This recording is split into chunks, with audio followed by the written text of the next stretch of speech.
Skip it up and that up. So Nvidia has revealed the Tegra X1 mobile chip at CES 2015, and holy shit, this thing is amazing. The Tegra X1, it's a mobile processor, has an 8-core 64-bit ARM CPU and a 256-core Maxwell-based GPU. It's going to support DirectX 12 when it's released, and OpenGL 4.5. According to Nvidia, they claim the Tegra X1 is twice as powerful as the barely used Tegra K1, which that chip was incredible, and what a sin that they didn't really use it in that much hardware. They also said the Tegra X1 can run any application that relies on the Maxwell architecture. And here is where my mind became blown. The Tegra X1 has 1 teraflop of computational power. Okay, putting that in perspective, the PlayStation 4 has 1.84 teraflops of computational power, Xbox One 1.31 teraflops, the PS4 has approximately 400 gigaflops of computational power, and the Xbox 360 has 300 gigaflops of computational power. So let that sink in your head. This new chip, this tiny chip from Nvidia, has more computing power than the PS3 and Xbox 360 combined. Yeah. Now, I'm not going to completely go into, oh, this is the future, I told you so, so on and so forth, because my thought process on mobile gaming taking over has changed. Now, again, I'm going to say this part. Here's something everyone needs to realize out there.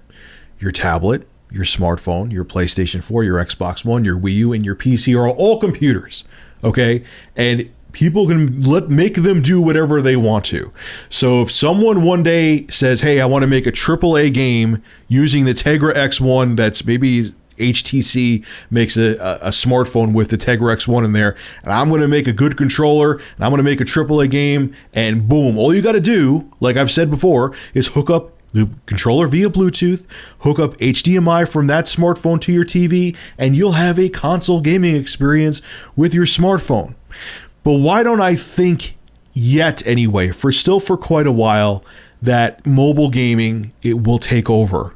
It will take over consoles. Here is what I've seen some things, I should say, that have made my thought process change. Not saying it's not going to happen, because I still feel that it's either going to be mobile or cloud gaming that becomes the main way people game in the future. But here's what has changed, and maybe like rethink things a little bit. One, right now, the biggest issue is, especially on the Android side, not as much with iOS products, but on the Android side, Android is all over the place. You have people still using phones that have single core processors in them with barely any graphics horsepower. And then you have people who have micro consoles or tablets with the Nvidia K1 processor. It's all over the place. And because of that, it would be very risky for a developer to make a AAA game like Assassin's Creed Unity or whatever the case may be, because there only may be a small portion of people that can play that AAA game on their mobile hardware or on their tablet or whatever the case may be. Whereas when you make a game for a PlayStation 4 or you make a game for an Xbox One, you know that people are going to be able to play the game because it's the same hardware. So before developers really make games that utilize a chip like the Tegra X1, there has to be more people that want games for it. And they have to do something with Android where they have a platform that is for gaming. Either Google has to do something or a hardware manufacturer has to do something, because there's way too many variations right now for a developer to take a risk to make a AAA game for Android. It's Android especially, I should say. iOS too, but Android more so, because say they make an Assassin's Creed Unity caliber, and I'm not saying the Tegra X1 can truly handle that, but say they make an Assassin's Creed Unity caliber game for Android, and there's only like a handful or there's only a small percentage, I should say, of the Android users out there that their hardware can handle that game. the developers would go belly up. They would lose a shit ton of money. They can't take that risk right now. So something in Android has to happen where they have like a gaming platform that developers know, okay, there's 10 million or 20 million people that have this gaming platform in Android, so we can make those games for mobile that are AAA that will sell. So until that happens, we're not going to see chips like the Tegra X1 truly be utilized. And that's why I think like the Tegra K1 wasn't really all over the way it should have been. It was an amazing chip, but there wouldn't have been enough people that had the Tegra K1 in their smartphone, in their tablet, so on and so forth. So if a developer made a AAA game to utilize a Tegra K1, they may have not made enough sales to make it worthwhile to make that game, and they could have financially went belly up. So that is the big issue right now with mobile gaming, again, and especially on the Android side, is that they need to make a streamlined gaming platform that will be a viable money-making product for developers. And right now, especially, Android just doesn't have it. Secondly, too, is that the mobile gaming demographic is a lot of, and I hate using this word, I hate putting people into categories, but I see it myself. It's casual gamers. It's people who like to play Candy Crush and Cut the Rope and different games like that.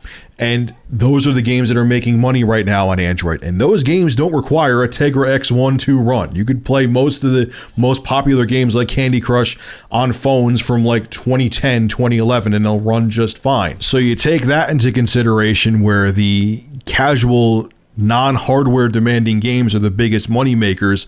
The fact that there's a stigma to mobile gaming where people think it's impossible, even though I've explained 1,000 times why it's not, to play a AAA game on a smartphone. Again, all you need, remember, your smartphone is a computer, and if it's capable enough, you hook up a Bluetooth controller, HDMI, and you could play a AAA game. But there's that stigma to mobile gaming where it's just Candy Crush, Cut the Rope, Angry Birds. So you have the money-making games are those casual games. You have the stigma that the AAA gamer has where mobile games can't be any more than that. And if you combine those things together, that's another reason why it's going to be tough to get developers to make huge AAA games for mobile platforms, even if the mobile platforms have the hardware horsepower to play those kind of games, because the hardcore gamer thinks that mobile gaming can't and shouldn't have those kind of games.